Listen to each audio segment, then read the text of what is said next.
Si Claudine Ko, na mas kilala bilang Claude sa social media, ay isang 25-year-old na singer at lifestyle vlogger na patuloy na umaani ng atensyon online dahil sa kanyang napapanahong fashion style at makukulay na travel diaries.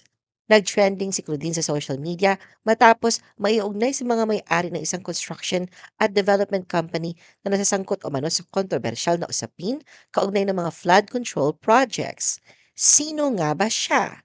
The Philippine Showbiz List presents Sino si Claudine Ko? Claudine's personal details. Si Claudine Ko, na mas kilala bilang Claude sa social media, ay isang 25-year-old singer at lifestyle vlogger. Sa dami ng kanyang followers sa iba't ibang platforms, naging isa na siyang kinikilalang personalidad sa digital lifestyle scene ng Pilipinas.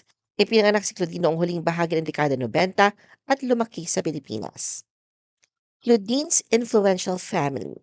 Siya ay kabilang sa kilalang pamilyang Ko na may ugnayan sa larangan ng konstruksyon at politika. Kamag-anak siya na dating Ko Bicol Party List Representative Christopher Ko at kasalukuyang Ko Bicol Party List Representative Rizaldi Ko. Anak siya ni Christopher, ang co-founder ng High Tone Construction and Development Corporation. Habang ang kanyang tiyuhin na si Congressman Rizaldi ang Chief Executive Officer ng SunWest Group of Companies, dating chairperson ng House Committee on Appropriations. Sa kislap na kanyang lifestyle at sa yaman ng pamilyang kanyang pinagmulan, malinaw na hindi basta-basta ang financial status ni Claudine. Ayon sa mga tagamasid, lumalago ang kanyang kinikita mula sa iba't ibang mapagkakakitaan tulad ng mga sponsored posts at high-profile brand partnerships, exclusive fashion at lifestyle collaborations, patok na content creation sa Instagram, Facebook at YouTube.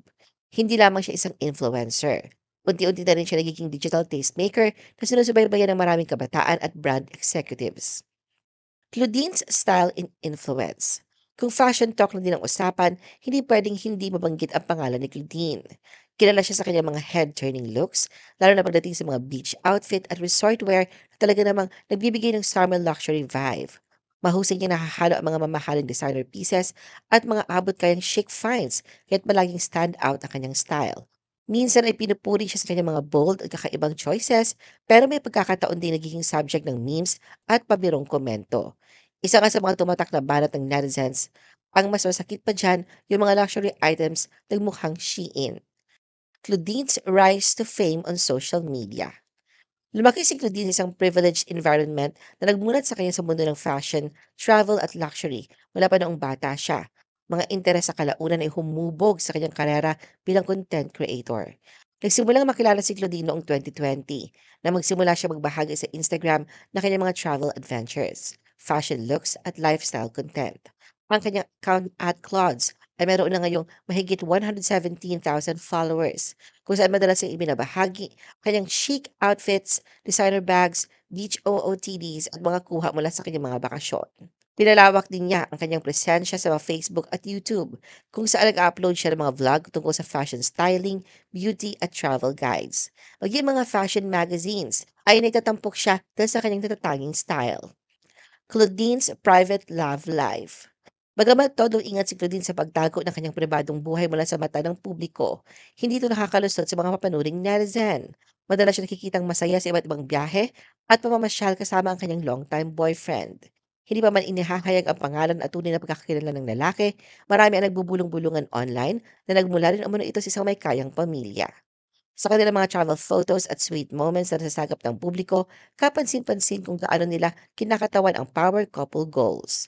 Bukod sa kanilang chemistry, hinahangaan ng mga followers kung paanong pareho silang nahuhumaling sa fashion, adventure at mga karanasang puno ng luxuries. Claudine dragged into corporate controversy. Mula sa pagiging hinahangaang social media personality, nauwi sa pagkadismaya ang ilang netizen matapos mabunyag na si Claudine ay kamag-anak nila Christopher Ko at Rizaldi Ko. Ayon sa ulat, sila rin ang may-ari ng Hightone Construction and Development Corporation, isang kumpanyang isinama sa listahan na inilabas ni Pangulong Ferdinand Marcos Jr. Batay sa naturang ulat, ang mga kumpanyang konektado sa pamilya ko ay pinagkalooban umano ng multi-million peso contracts mula sa Department of Public Works and Highways o DPWH. Kabilang dito ang mga proyekto para sa konstruksyon ng mga kalsada, tulay, flood control systems at mga pampublikong gusali na sumasaklaw mula 2023 hanggang 2025. Bagamat wala pang direktang pahayag si Claudine hinggil sa issue, mabilis na umani ng reaksyon online ang balitang ito.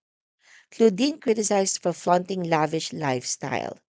Nag-trending si Claudine sa social media matapos maiugnay sa mga may-ari ng isang construction at development company. Mula rito, nagsimula ang pagkikwestiyon ng publiko sa lavish lifestyle na lantaran niya ipinapakita sa kanyang Claude's YouTube channel at Instagram page. Kabilang sa mga madalas niyang ibinabahagi online, ang kanilang pagbabiyahe ng pamilya sakay ng private plane, mga bakasyon abroad na halos umabot na sa 40 ang bilang, pati na rin ang kanyang mga designer clothes at branded bags na nagkakahalaga ng milyon-milyon. Claudine deactivated her social media accounts. Mula nang pumutok ang balita tungkol sa di umano'y mga anomalya sa flood control projects, sunod-sunod na ang puna ng mga netizen sa nakakalula at lavish lifestyle ni Claudine. Inaakusahan siya at ang kanyang pamilya na ang kanyang mga ginagastos sa luho ay nagbumula umano sa buwis ng taong bayan, dahilan upang ipanawagan ng ilan na isama rin siya sa investigasyon. Dahil dito naging mainit ang usapin online ang yaman ni Claudine na nagresulta sa matinding pambabatikos laban sa kanya. Sa gitna ng kontrobersya, hininto na niya ang kanyang presensya online. Naka-deactivate at naka-private na ngayon ang kanyang mga social media accounts, kabilang ang YouTube at Instagram. Ano ang masasabi mo sa video na ito? Mag-like o mag-react at huwag mahiyang mag-comment. For our YouTube viewers, huwag kalimutan mag-subscribe at i-hit ang notification button. At para sa aming Facebook viewers, mag-like at follow sa aming Facebook page para updated ka sa mga showbiz chika. Thanks for watching!